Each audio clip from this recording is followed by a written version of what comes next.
Back viewers, you're watching Beyond World is One. This is World DNA, the show that gets you ahead of the rest. I'm Shivan Channo.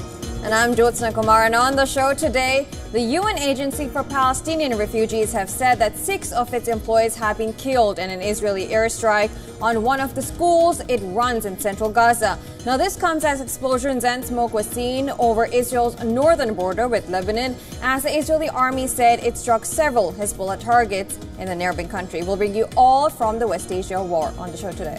And why we will be tracking all those developments also on the other war front between Russia and Ukraine. Blinken leaves Ukraine without any breakthrough on long-range strikes inside Russia.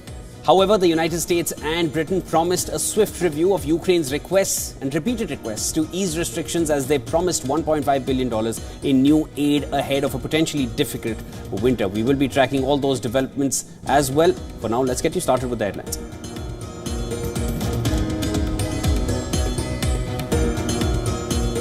Hamas says it is ready to implement an immediate ceasefire with Israel in Gaza based on a proposal made by U.S. President Joe Biden in June.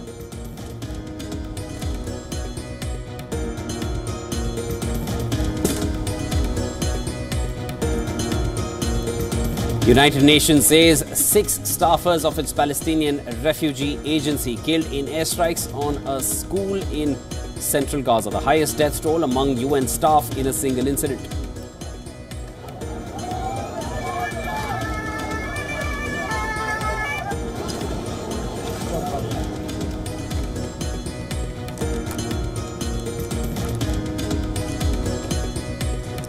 United States announces $717 million in fresh economic assistance for Ukraine. Secretary of State Antony Blinken promises U.S. will soon decide on Kiev's request to lift restrictions on using long-range weapons inside Russia.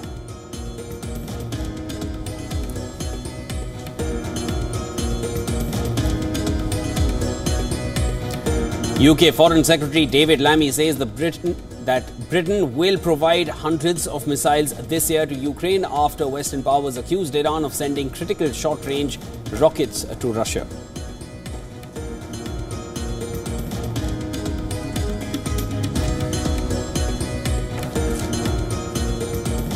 India's National Security Advisor Ajit Doval meets Sergei Shoigu, Secretary of the Russian Security Council, at the BRICS NSA meeting in Russia.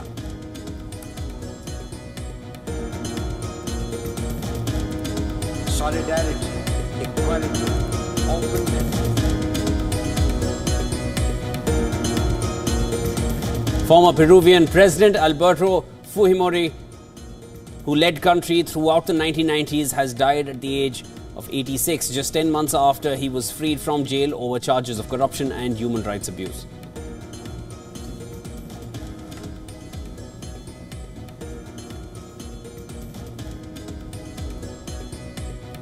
Three crew members of a Russian Soyuz spacecraft launched from Kazakhstan successfully enters the International Space Station.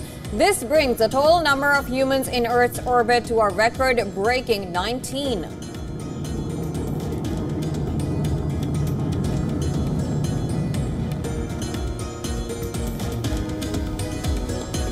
World number 3, Carlos Alcaraz bounces back from his surprise loss at US Open. The reigning Wimbledon and French Open champion guides Spain to a 3-0 victory over Czech Republic in the Davis Cup finals.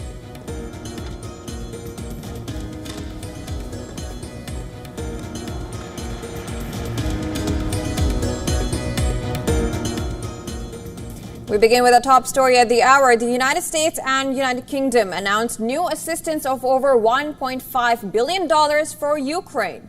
Well, this is after U.S. Secretary of State Antony Blinken and British Foreign Secretary David Lammy met with top Ukrainian officials in Kiev.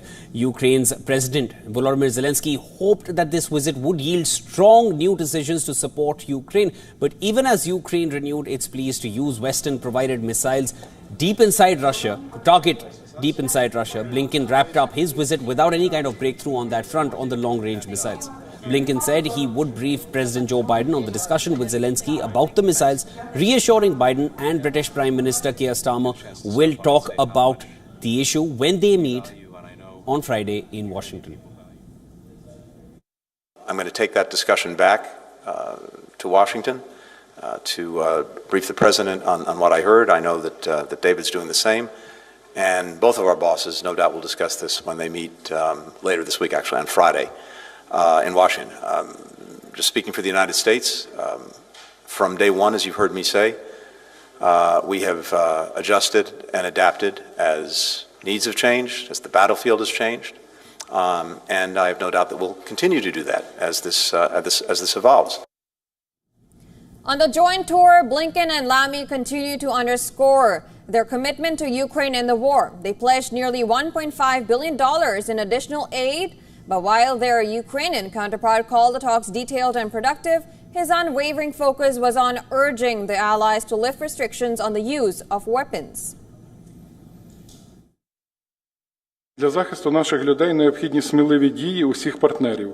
Важливо скасувати будь-які обмеження на використання американської та британської зброї проти законних військових цілей на території Росії.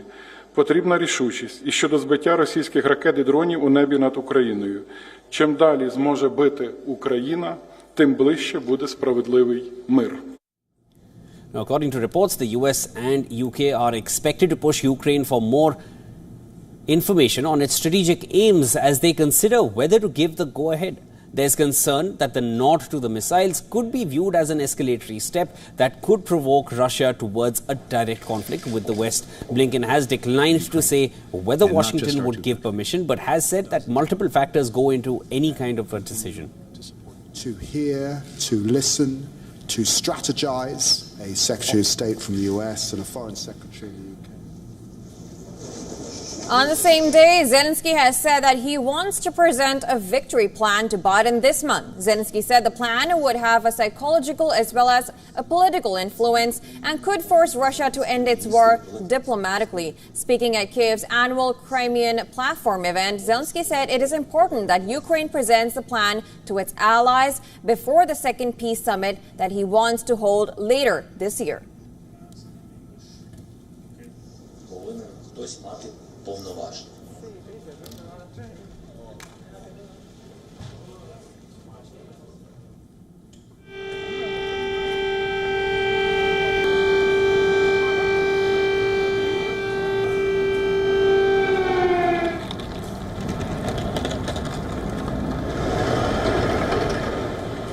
Even as dialogue, pleas and promises continued, an air raid alarm sounded for more than 30 minutes in Kiev on Wednesday afternoon. The Air Force announced a ballistic missile threat on the Telegram messaging platform. It said that a missile was moving in the direction of the Poltava region from the northern Sumy region. Regional officials later said that the missile had been downed.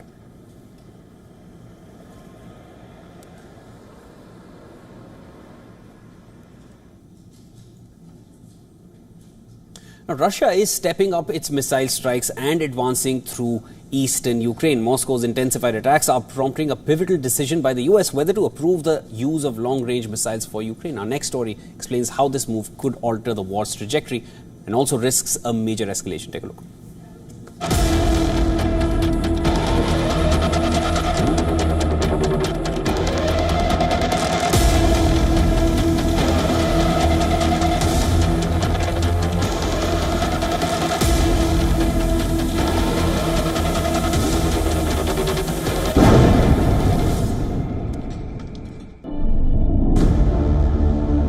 The Russian military is advancing in eastern Ukraine.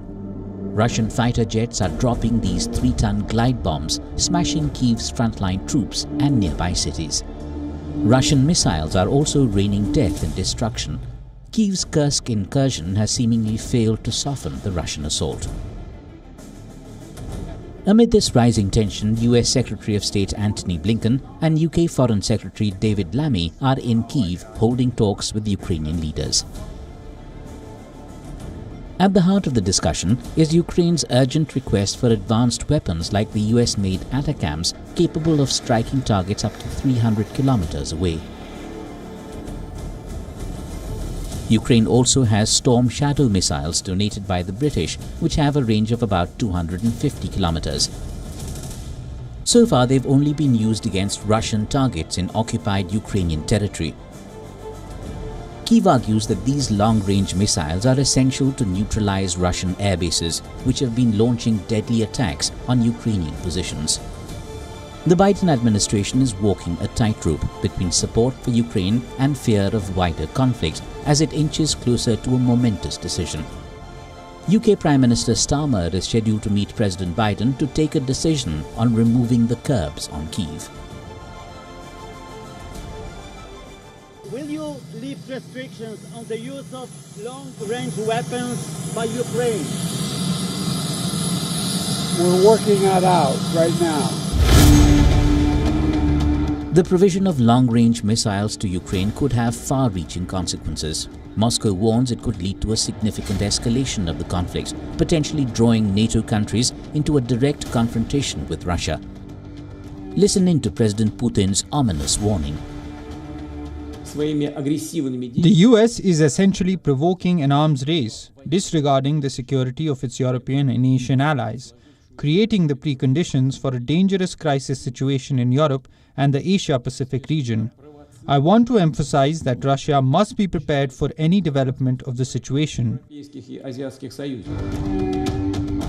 The stakes couldn't be higher. NATO's accusations of Iranian short-range ballistic missile supplies to Russia adds another layer of complexity to an already volatile situation. US says that Iranian missiles would give Russia more firepower to pummel Ukraine. Tehran has repeatedly denied the accusations of supplying weapons to Russia. Bureau Report, WION World is One. And moving to another war front, the Palestinian Hamas group has said that it is ready to implement an immediate ceasefire with Israel in Gaza based on a proposal made by U.S. President Joe Biden months ago. Now, this is after Hamas delegation met Qatari and Egyptian mediators in Doha on Wednesday to discuss a truce in Gaza and a potential hostage and prisoner exchange. So far, talks have failed to reach a deal to end the war, which is now in its 12th month. Sticking points in negotiations include Israel's control of the Philadelphia corridor, a narrow stretch of land on Gaza's border with Egypt. The previous proposal put forward by U.S. President Joe Biden in June laid out a three-phase ceasefire in return for the release of Israeli hostages. Meanwhile, Israeli Prime Minister Benjamin Netanyahu toured the Jordan Valley in the Israeli-occupied West Bank on Wednesday, promising to secure the eastern border with Jordan by building a robust barrier. The visit came days after 3 Israelis were shot and killed at the border crossing between the West Bank and Jordan. מול ירדן. זה גבול של שלום, אנחנו משתפים פעולה עם ממלכת ירדן כדי להבטיח שהוא יישאר כזה, אבל בזמן האחרון האתגרים גדלים. יש ניסיון להבריח גם מחבלים וגם אמצעי לחימה מעבר לירדן, לתוך יהודה ושומרון ולתוך ערי ישראל. אנחנו פועלים כאן בשיתוף פעולה עם כל הגורמים כדי לעצור את הדבר הזה. Meanwhile, the UN Palestinian Refugee Agency has said that 6 staffers have been killed in Gaza after 2 airstrikes hit a school on Wednesday. It is the highest death toll among the UN staff in a single incident. UN Secretary General Antonio Guterres said that a lack of accountability for the killing of UN staff and humanitarian aid workers in the Gaza Strip is totally unacceptable. That decisions of courts are not respected. We live in a world that is... We have courts, but we see that the decisions of courts are not respected. And it is this kind of limbo of accountability that is totally unacceptable, and that requires also a serious reflection. On the northern front, Israeli forces bombarded several villages in southern Lebanon. Images also showed contingents from the United Nations Interim Force in Lebanon patrolling along a highway in the town of Marjayoun. Earlier in the day, Hamas' Lebanon branch claimed responsibility for the barrage of some 30 rockets on the western Galilee. The militants also claimed to have targeted a military base in the area. Furthermore, the Israeli army released a video showing its operation in the West Bank. IDF has been conducting a series of operations in the northern West Bank for the past 2 weeks, with extended raids in Tubas, Jenin and Tulkarm.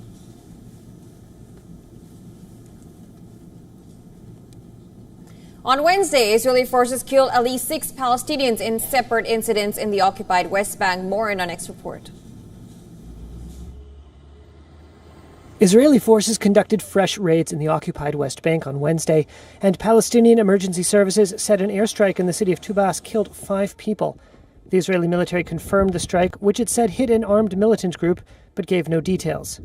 Israeli soldiers were seen patrolling the streets of Tubas. Entrances and exits from the city were sealed off. Cell phone video showed military trucks and bulldozers rolling in. The security forces have been conducting a series of operations in the northern West Bank for the past 2 weeks, with extended raids in Tubas, Jenin, and Tulkarm. All 3 cities have a heavy presence of armed factions, including Hamas, Islamic Jihad, and Fatah. In a separate incident in the city of Tulkarm, the Israeli military said troops backed by police and intelligence services killed an armed militant. Residents there reported being forced from their homes. This resident of Tulkarm told Reuters that Israeli soldiers had destroyed his house with explosives and leveled the remains with a bulldozer. Violence has surged in the West Bank since the start of the war in Gaza. More than 680 Palestinians have been killed in the West Bank since the Hamas-led attack on Israel on October 7th. In the same period, Israel's domestic security agency says about 40 Israeli troops and civilians have been killed in attacks by Palestinians or in clashes with fighters. On Wednesday, a Palestinian allegedly crashed this fuel truck into a bus stop near a Jewish settlement, critically wounding 1 Israeli. The Israeli army said the suspect driving the vehicle was shot and killed by security forces at the scene. Iranian President Masoud Pezeshkian has made his first international tour as the president of Iran today. The newly elected president landed in neighboring Iraq in an attempt to cement Tehran-Baghdad ties.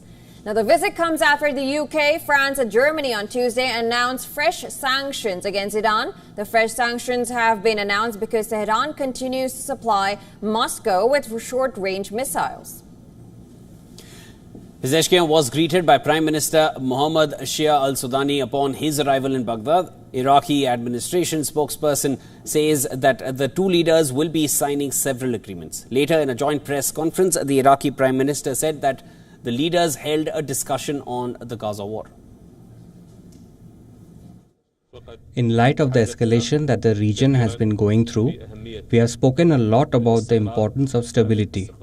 The stability threatened by the Zionist aggression in Gaza. Baghdad is strategically both Washington and Tehran's. Iraq hosts 2,500 U.S. troops and has Iran-backed armed factions linked to its security forces. In fact, the United States and Iraq are in talks to withdraw the U.S.-led coalition forces from the country.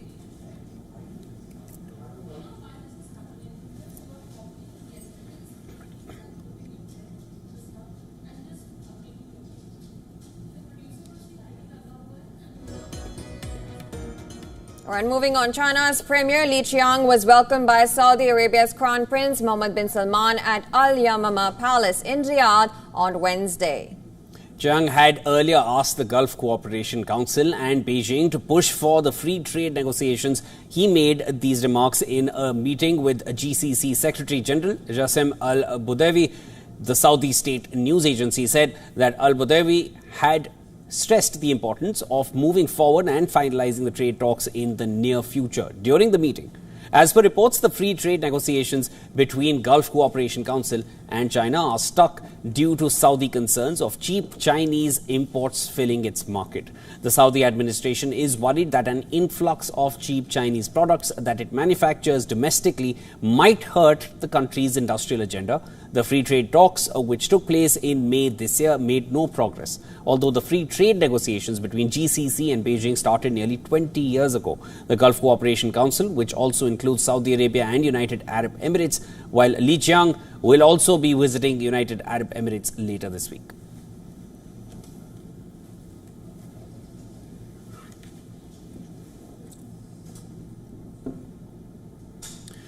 New York gathered to commemorate the 23rd anniversary of the deadly 9/11 terrorist attacks that killed more than 3,000 civilians. Now, streets around Ground Zero, where the Twin Towers remain barricaded as victims' families and U.S. leaders made their way to the ceremony. In presence were also President Joe Biden, Vice President Kamala Harris, former President Donald Trump, and his running mate J.D. Vance. Putting their political differences aside, presidential candidates Harris and Trump shared a handshake as the ceremony was about to get underway. Among those present were Rob Fazio, who lost his father, Ronald Carl Fazio Sr., in the attacks with the US flag fluttering against the backdrop of the One World Trade Center. Fazio spoke about the importance and strength of in community in New York City. My dad was great. He worked at A. Henry, he was in the 99th floor, and he was actually seen holding the door and helping people. So we named an organization called Hold the Door for Others in his honor for how he helps people. Now, the victims' family members also read their names at Ground Zero.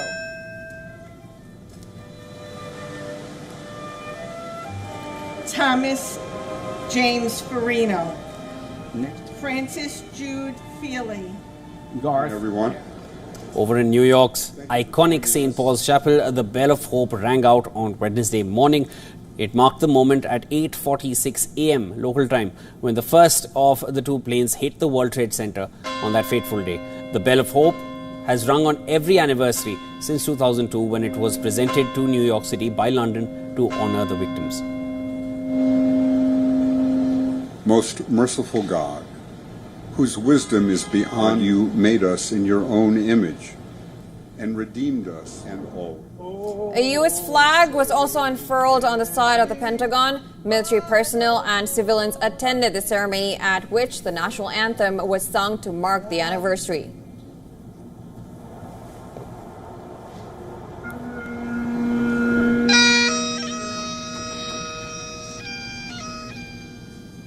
Wall Street traders also observed a minute of silence for the victims of the opening bell at the New York Stock Exchange.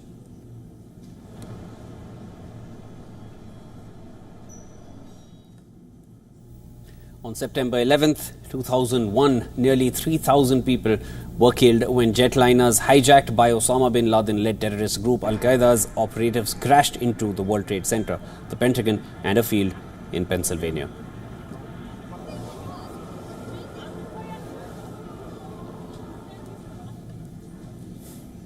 All right, moving on. Kosovo indicted 45 suspects on terrorism charges a year after 80 gunmen stormed a village in its north, engaging in a gunfight with security forces. The gunmen are said to have originated in Serbia, from whom Kosovo maintains is responsible for the attack. Now, the attack on the village of Beniska saw the death of 3 gunmen, a Kosovar police officer, following which the rest of the group fled back to Serbian territory, leaving abandoned vehicles, ammunition and explosives in their wake. This incident marks the worst case of violence since Kosovo declared its independence from Serbia in 2008.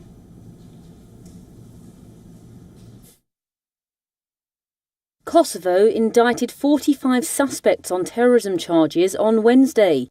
The charges stem from a brazen attack almost a year ago, when around 80 Serb gunmen stormed a North Kosovo village and battled police in a shootout, and barricaded themselves in a Serbian Orthodox monastery before the survivors fled on foot back to Serbia.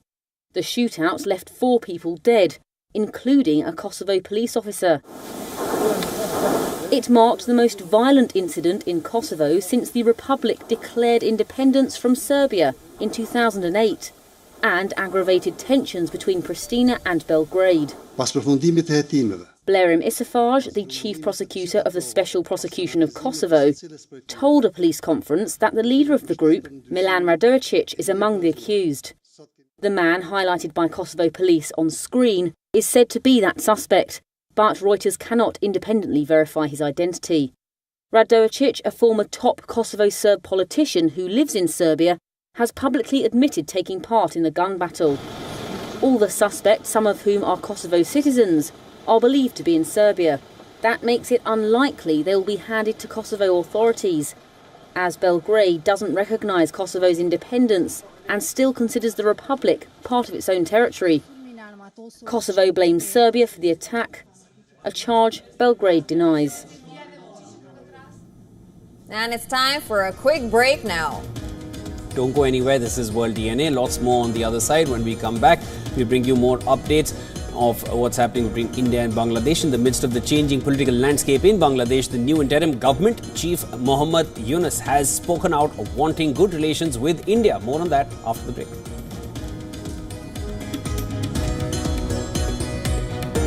Also on the other side, a report from the ICMR revealed presence of superbugs in leading hospitals in India, potentially threatening lives of patients.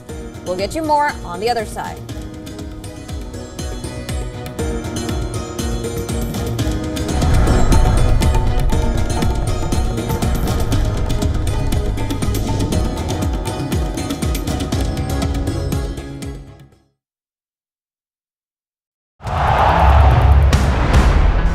Everyone loves a contest.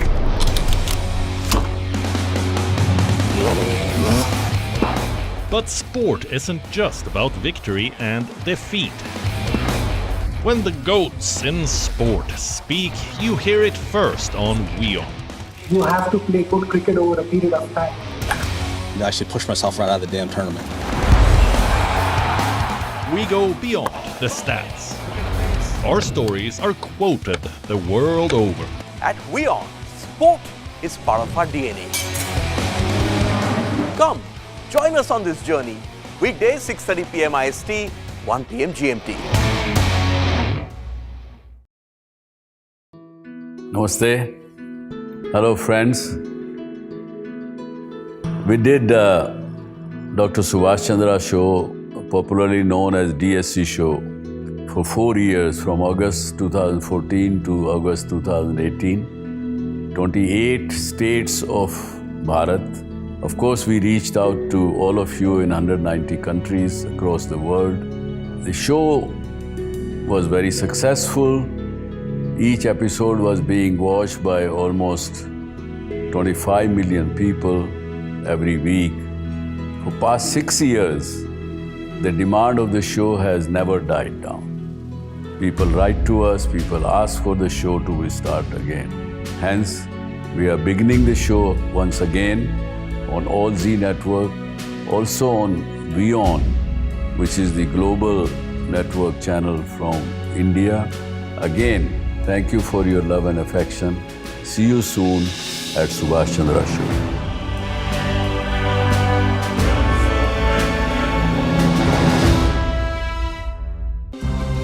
To bring the benefits of the Subhash Chandra Show to your educational institution, teachers and students, send an invitation to Juhi Jha at juhi@such.org.in.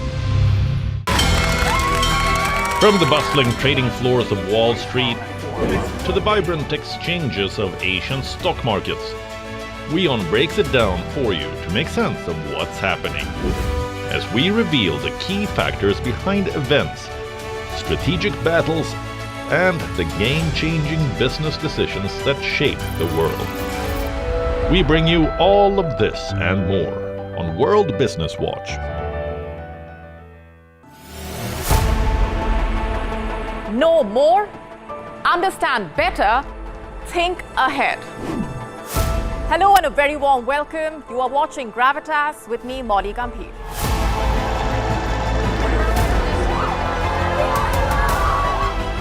Get the facts, not the bombast.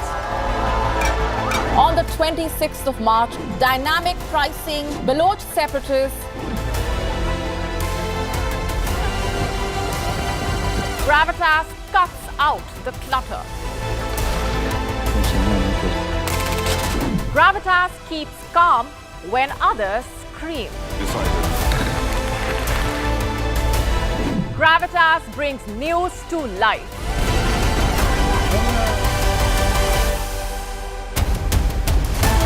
Weekdays 9 p.m. IST, 3:30 p.m. GMT. Gravitas. Seeing is believing.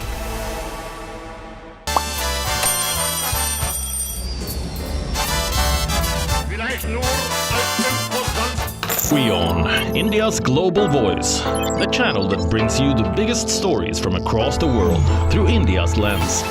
Now available in more than 190 countries worldwide. Because we believe that the world is one. Watch us in Africa, Europe, USA and Canada, South America, Asia Pacific, Middle East and North African regions. Also available on these digital platforms across the world. WION. World is one.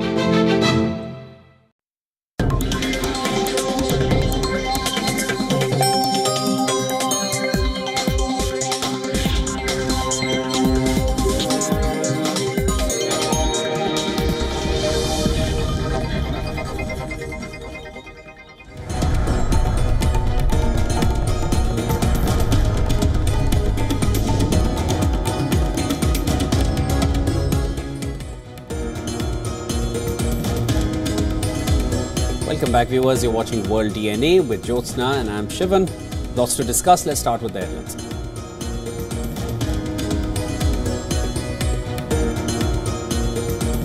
India's National Security Advisor Ajit Doval meets Sergei Shoigu, Secretary of the Russian Security Council, at the BRICS NSA meeting in Russia.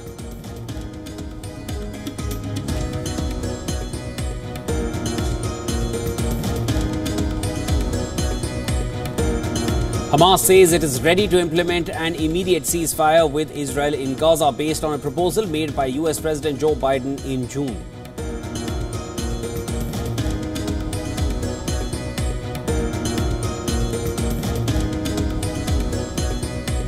United Nations says 6 staffers of its Palestinian refugee agency killed in airstrikes on a school in central Gaza, the highest death toll among UN staff in a single incident.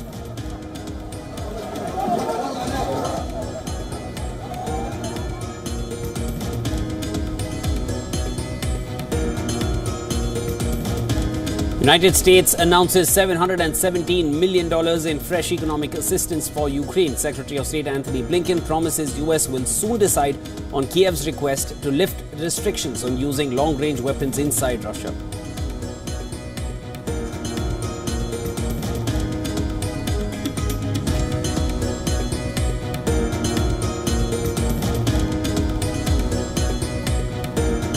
UK Foreign Secretary David Lammy says the UK will provide hundreds of missiles this year to Ukraine after Western powers accuse Iran of sending critical short-range rockets to Russia.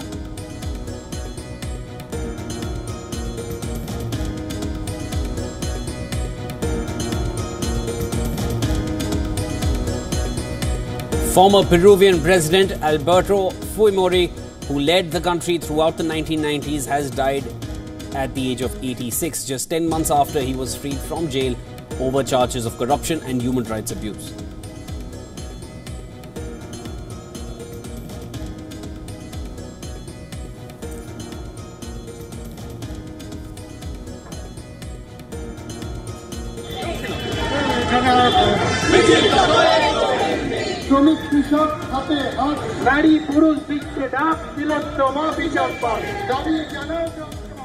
India's Enforcement Directorate carries out search operations at residence of former principal of RG Kaur Medical College and Hospital in Kolkata.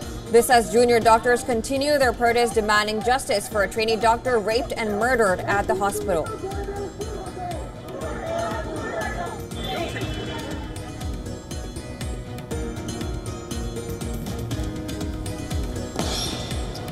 World number 3 Carlos Alcaraz bounces back from his surprise loss at US Open. The reigning Wimbledon and French Open champion guides Spain to a 3-0 victory over Czech Republic in the Davis Cup finals.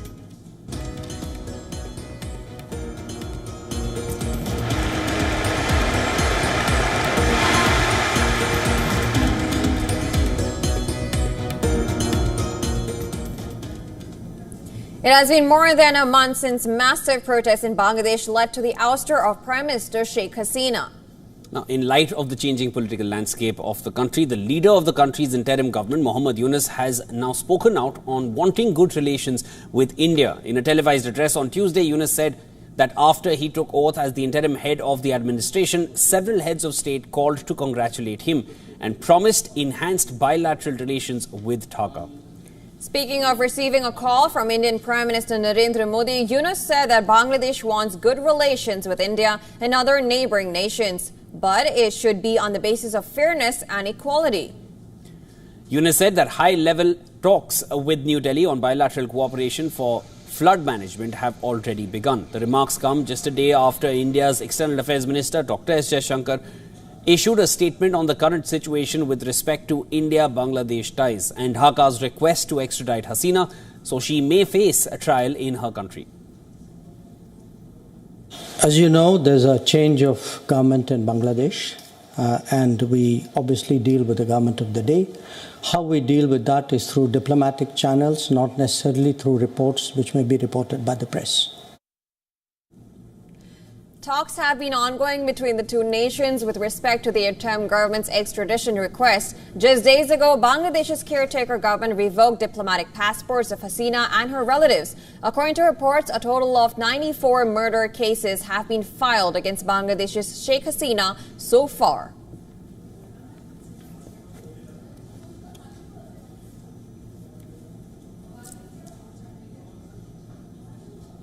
India's National Security Advisor Ajit Doval held a bilateral meeting with the Secretary of Russia's Security Council, Sergei Shoigu, on the sidelines of the BRICS conclave in St. Petersburg. The meeting holds significance amid the possibility of India playing any role in renewed push for peace talks between Russia and Ukraine. After the meeting, Sergei Shoigu told Doval that Moscow values Indian Prime Minister choosing Russia for his first full-fledged foreign visit following his re-election this year. While Doval told Shoigu that he belongs to a generation which has seen the India-Soviet Union relationship right from the beginning.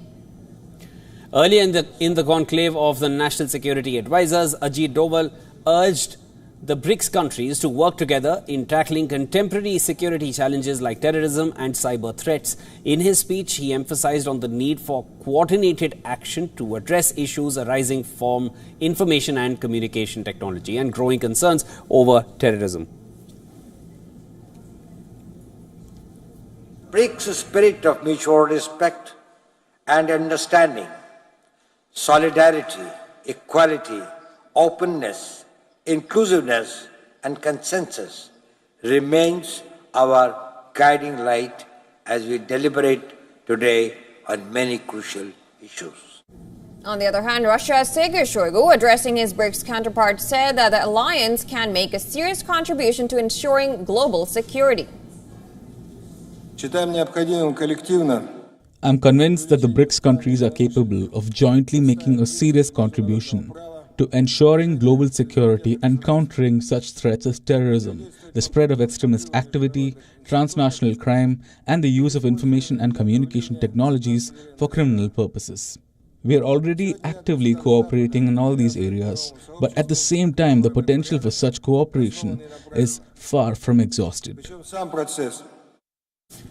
The 14th meeting of the BRICS top security officials was also attended by China's Foreign Minister Wang Yi. He called for strengthening unity and cooperation within the BRICS alliance.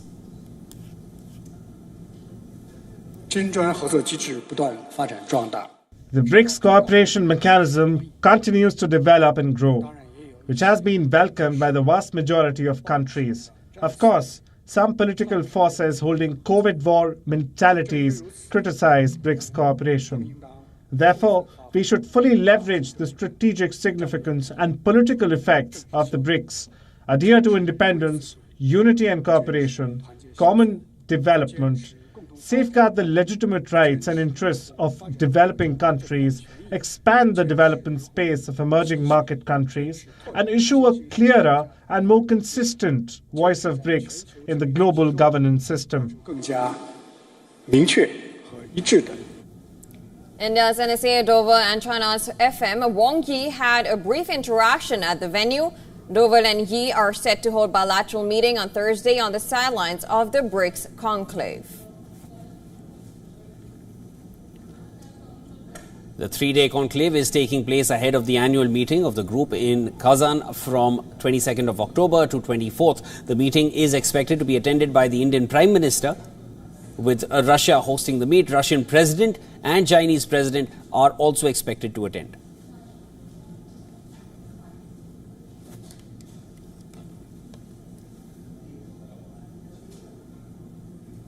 An Indian Council for Medical Research, or ICMR, report has found an alarming presence of superbugs in 21 of the country's leading hospitals.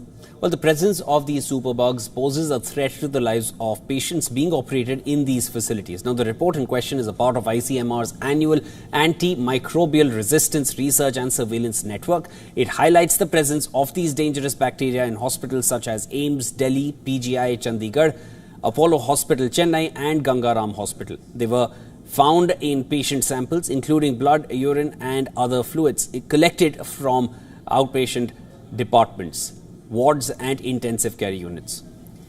The most common superbugs identified in the report were Klebsiella pneumoniae and Escherichia coli, which have been previously classified as superbugs by the World Health Organization. Their widespread presence in hospitals raises serious concerns for patient safety and infection control. Now, what are these superbugs? They are strains of bacteria, viruses, fungi, or parasites that are resistant to most antibiotic medicines, including the modern ones. They are often caused by misuse of antibiotics. A report by the UN Environment Program published earlier this year stated that superbugs could be as big as a killer as cancer today by 2050. It also highlighted that pollution caused by animal farming and pharmaceutical companies has exacerbated the rise of superbugs.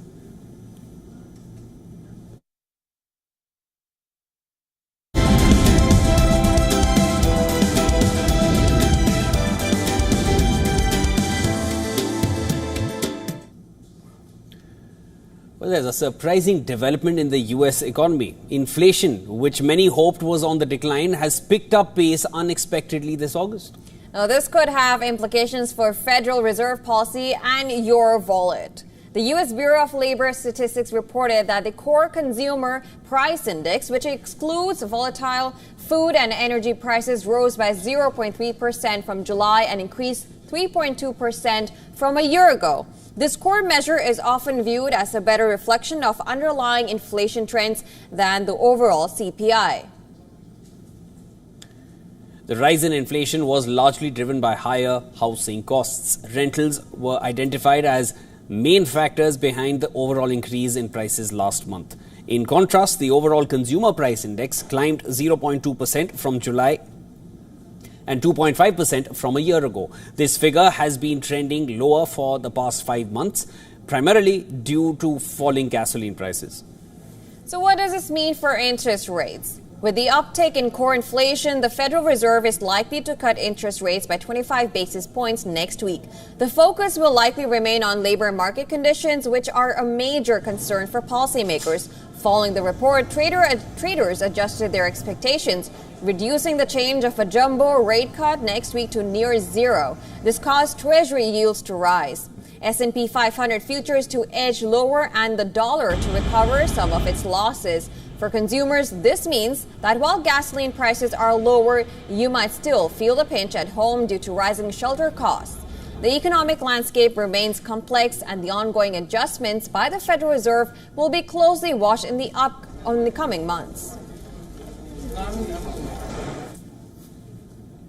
To return inflation to 2% over time, changes in prices.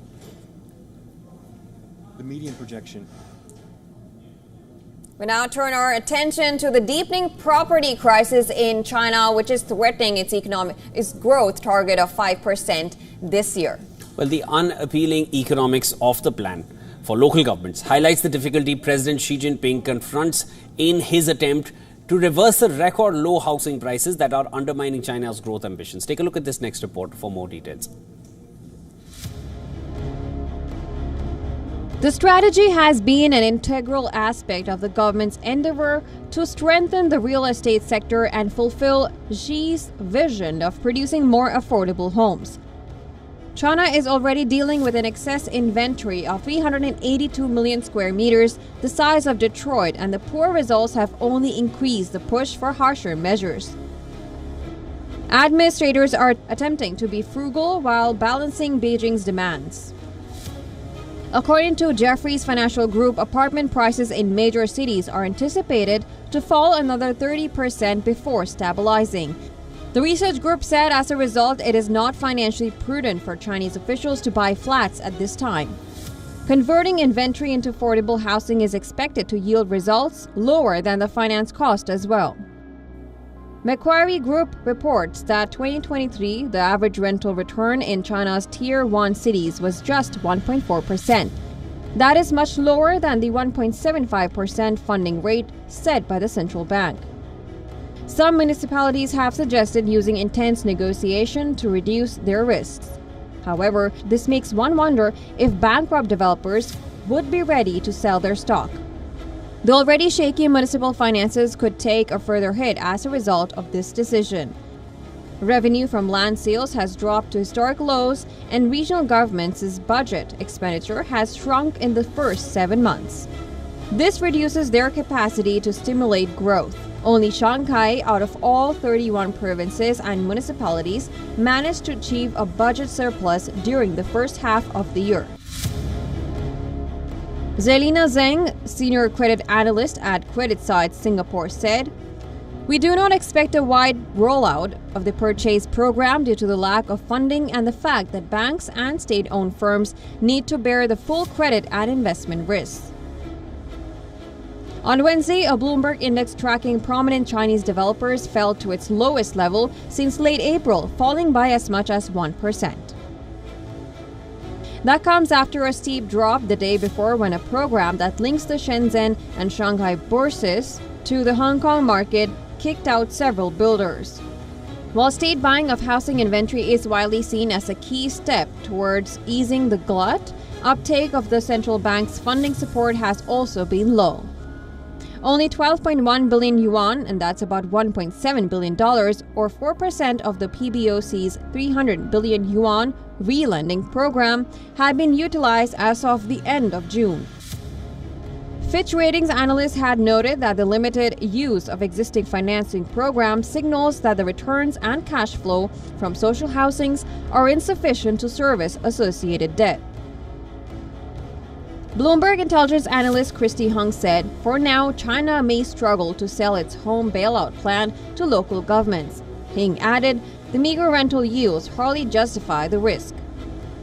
Analysts have also been skeptical about whether the central bank funding is sufficient, as it's just a fraction of the 1 trillion yuan to 5 trillion yuan, and that is needed to fix the supply-demand mismatch. Business Bureau Report, WION World is One.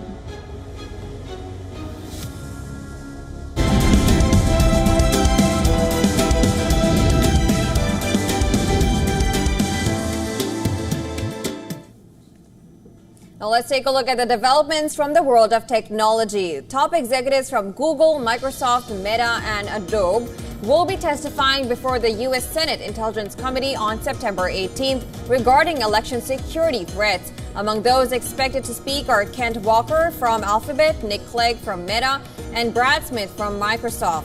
With the November 5th election approaching, where Vice President Kamala Harris and former President Donald Trump will compete, U.S. officials are ramping up efforts to combat online misinformation. Past intelligence reports have accused Russia, Iran, and China of election interference, though these countries have denied the claims.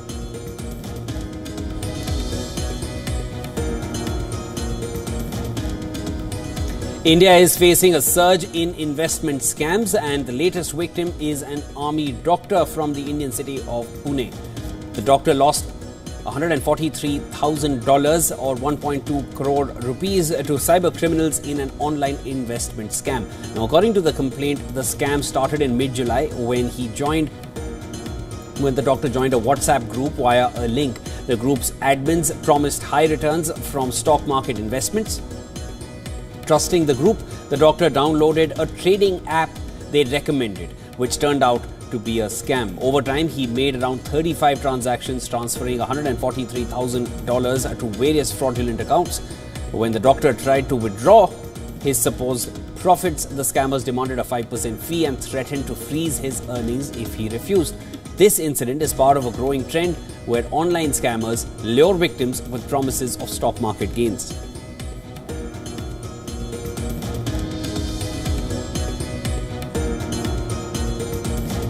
Now what you see on your screen is a robotic leg running and hopping then to its artificial muscles.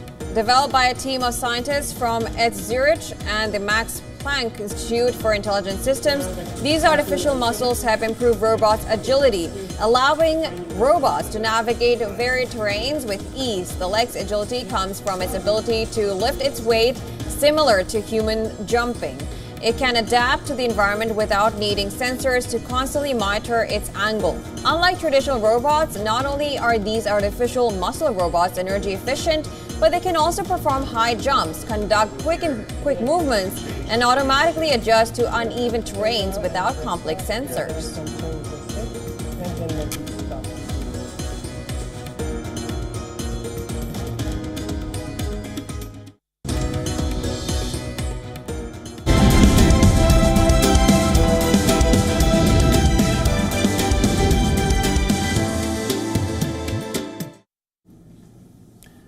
Alrighty, next up, let's take a look at what's happening in sports. Five-time World Player of the Year Cristiano Ronaldo once again hit out at Manchester United manager Erik ten Hag. The former Red Devil has questioned ten Hag's mindset and approach. Ronaldo told Rio Ferdinand in a podcast that the Dutchman should not have a mentality that the team can't fight for the Premier League and the Champions League. The 39-year-old, who now plays for Saudi Pro League club Al Nassr, said United must rebuild everything in order to compete for football's biggest prizes again. The Red Devils have lost 2 of their 3 opening matches in the league.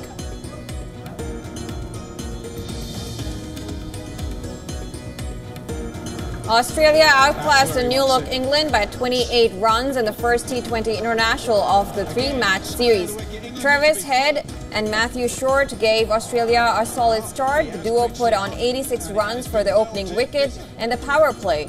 Short got out for 41 off 26, while Head smashed 59 from 23 balls that included a 30-run over. Australia were all out for 179, with Liam Livingstone picking up 3 wickets. England's chase got off to a rocky start as they lost 4 wickets for 52 runs within 8 overs. Liam Livingstone and Sam Curran shared a 54-run partnership, but it was not enough. Australia eased to victory with Adam Zampa, the pick of the bowlers, with figures of 2 for 20.